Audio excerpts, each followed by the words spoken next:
Well guys, we've made it to the final book so far in the A Song of Ice and Fire book series, A Dance with Dragons. I still have hope that this will not remain the final book in the series. Am I being delusional? Is that a silly idea? Will Winds of Winter ever come out? So this is the 5th out of the proposed 7, emphasis on the word proposed, book in the A Song of Ice and Fire series by George R.R. Martin. We have part 1, Dreams and Dust, and part 2, After the Feast.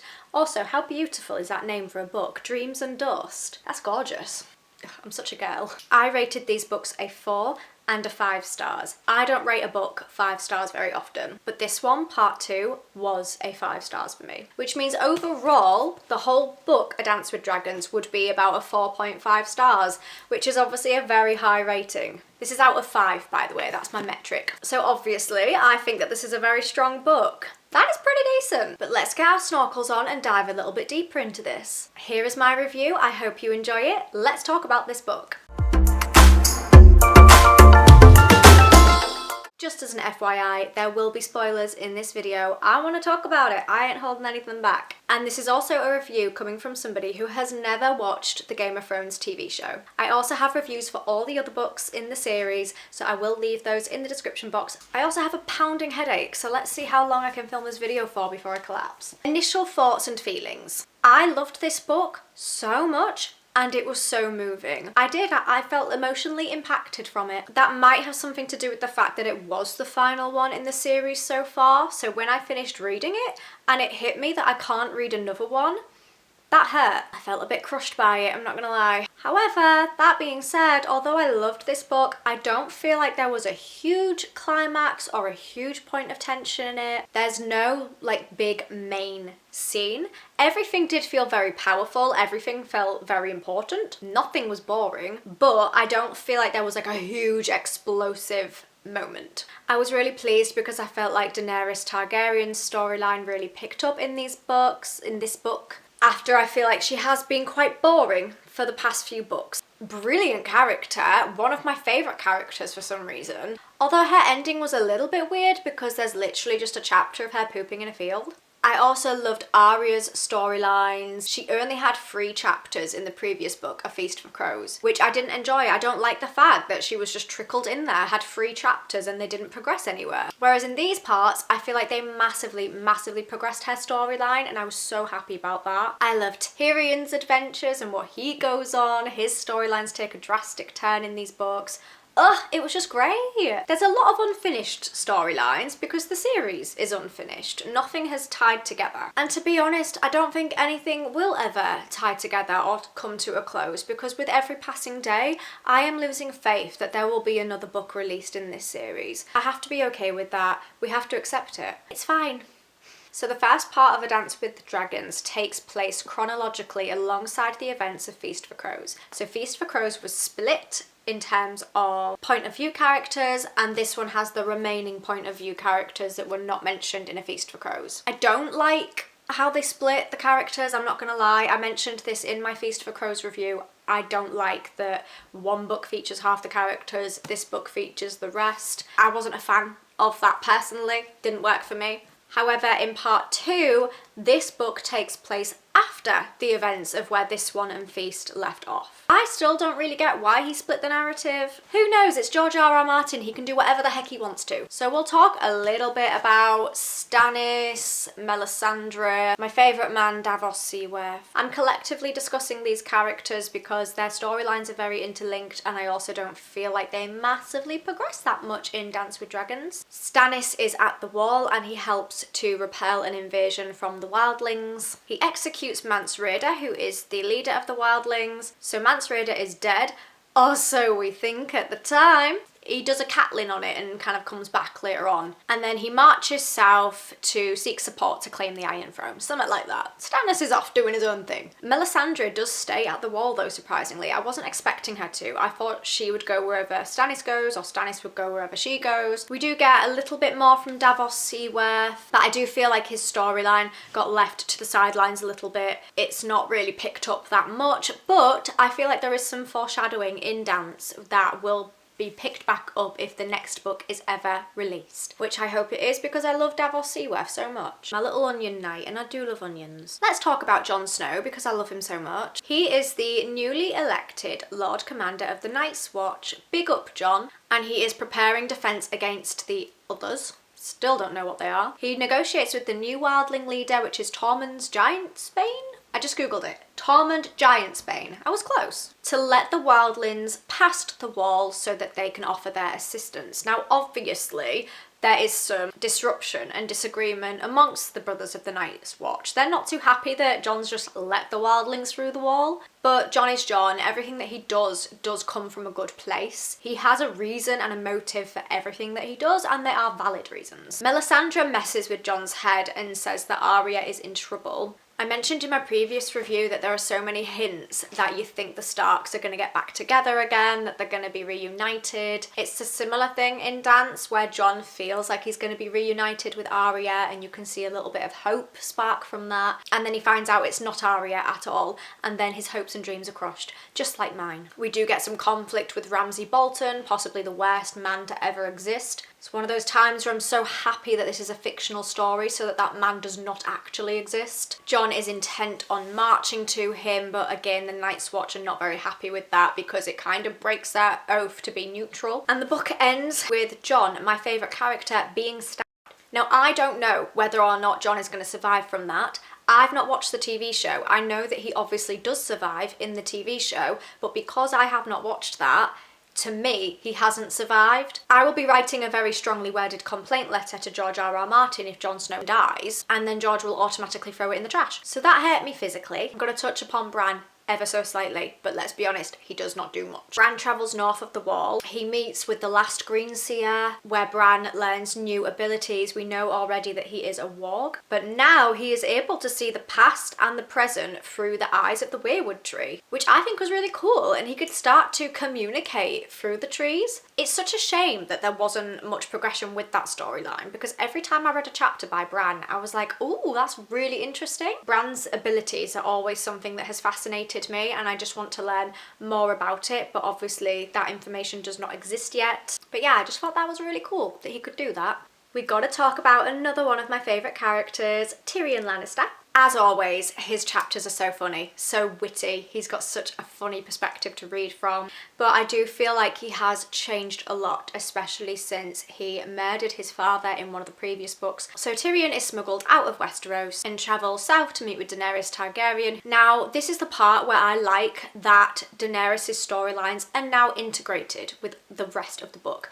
Again, I've mentioned in my previous reviews that she has always felt very, very separate. This is the point where she starts to interlink with the rest of what's going on in A Song of Ice and Fire, because Tyrion is now travelling over to her. And the journeys and the adventures that he goes on are so interesting and so funny in that time as well. He gets sold to a slave trader, and then there's a very interesting relationship dynamic going on with Tyrion and this other dwarf, Penny. It's almost like he's looking out for her, but through giving her tough love and through being quite harsh to her to try and make her become more independent. There's nothing like a bit of tough love within reason. She is a bit of a crybaby, but I'm not one to talk. I probably was at some point in my life, like last week. Not too much progression with Tyrion's storyline. It's kind of left hanging loose in the air, but interested to see where it goes. And as always, his chapters were so entertaining to read, and he's one of my favourite characters.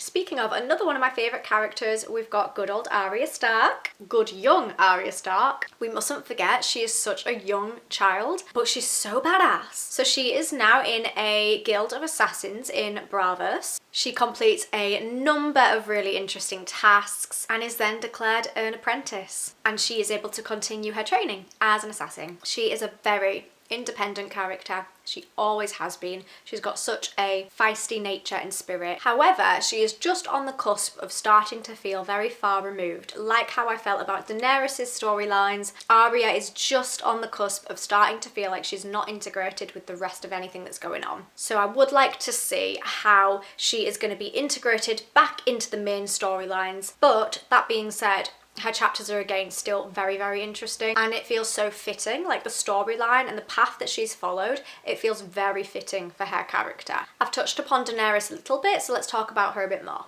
So she is struggling to maintain the peace in Yunkai and Meereen after banning slavery. Her dragons are starting to become more dangerous, so she does confine them to a dungeon. But then Drogon escapes somehow and he flies off. Daenerys does end up having to marry in this book. You can tell that she doesn't really want to, but she's doing it just to secure an alliance. In those days, they didn't marry for love. And then in the scene where she is forced to reopen the fighting pits and Drogon flies back again, I can only imagine that that must be an incredible scene to watch on TV. I hope they've done that justice in the TV show, because when I was reading that chapter and I was imagining things in my mind, it was just so cool. And then she hops on his back and flies off. Like, I can just imagine how amazing that must have been. While she's gone, we do see Barristan Selmy trying to remove her husband from the throne because there's speculation that he was trying to poison her. One thing that I did enjoy about Dance with Dragons is that you get to see perspectives from like knights in the Kingsguard and people with very honourable values.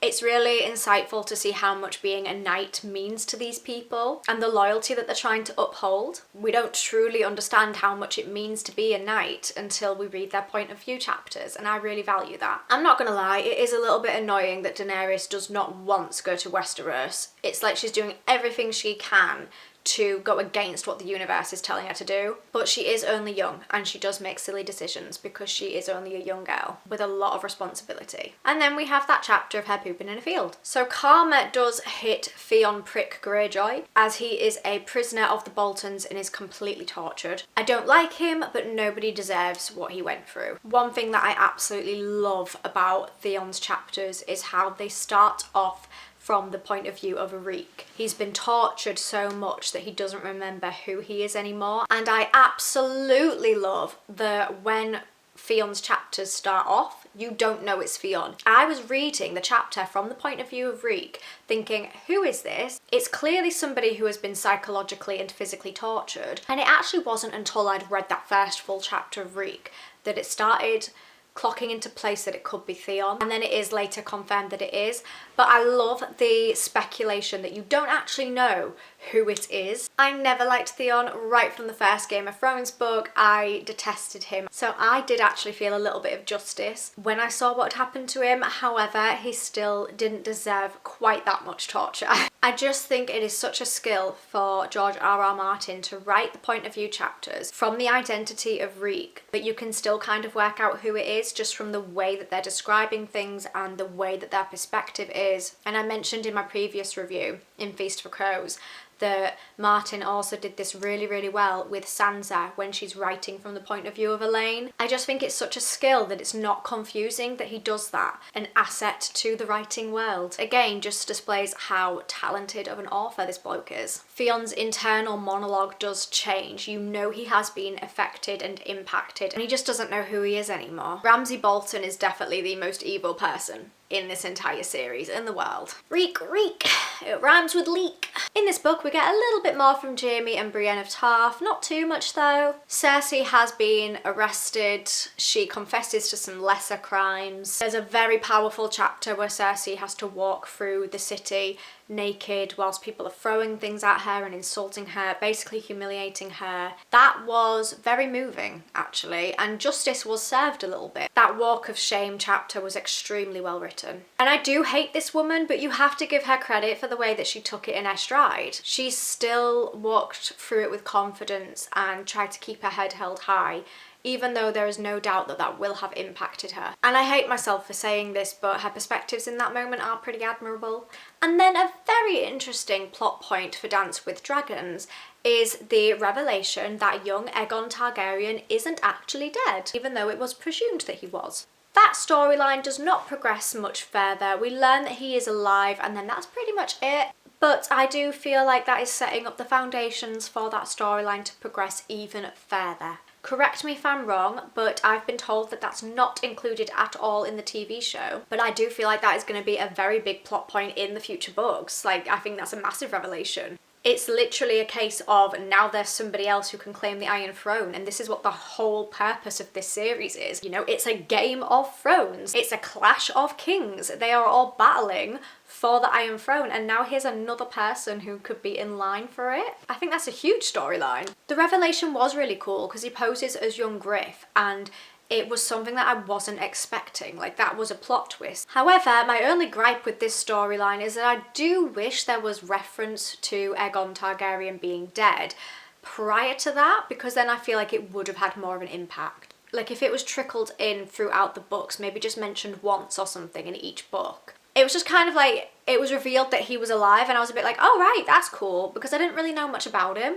So I didn't really care as much as I feel like I would have if he was referenced a bit earlier. And then the book ends quite devastatingly with Kevan Lannister being killed by Varys so that Aegon can take the throne. So there is progression there and a cliffhanger. For George R.R. Martin to finish that book with a cliffhanger and then leave you waiting years, almost a decade, before you find out what happens, how can he live with himself? How does he sleep at night? I did sort of guess that Kevan was going to die when I saw that the point of view character was written by him. I kind of thought, we're towards the end of the book and now we have a random chapter from Kevan. Something is going to happen here. I wouldn't have guessed that he was going to die if that chapter was just in the middle of the book. Say, for example, if it was like midway through and there was a chapter from Kevan Lannister, I wouldn't have suspected that he was going to die. But I think because the book was so close to the end, that is where I thought, yeah, he is going to die. So it ends with a bang. And that is my review of A Dance with Dragons by George R.R. Martin. What an absolutely insane series this is. This was such a journey and it gave me so many emotions that I didn't know I had the capacity to feel. I am so happy I decided to read this series, even if it will never be finished. At this point, I am coming to accept that it probably won't be finished, but these books were so enjoyable that I'm okay with that fact. And in my head, Jon Snow doesn't have to be dead. I would love to know what your thoughts and opinions were on this book if you've read it, so please leave me a comment and let me know so that we can keep the conversation going. And if you want to see the reviews that I've done for the rest of the books in the series, I will pop those in the description box, or you can find them on my channel. It's been a wild ride and I've loved every second of it. So in terms of next steps, I know that there are some Winds of Winter chapters available to read online, so I am going to do that. Thank you so much for watching this video, I really appreciate it. If you enjoyed this video, please give it a thumbs up to let me know that you did. And if you enjoy my content and you want to see more from me, then please subscribe because it's free and it means that you can see my videos easier. I will see you next time, or rather you'll see me, and I hope you have a wonderful rest of your day. Bye for now.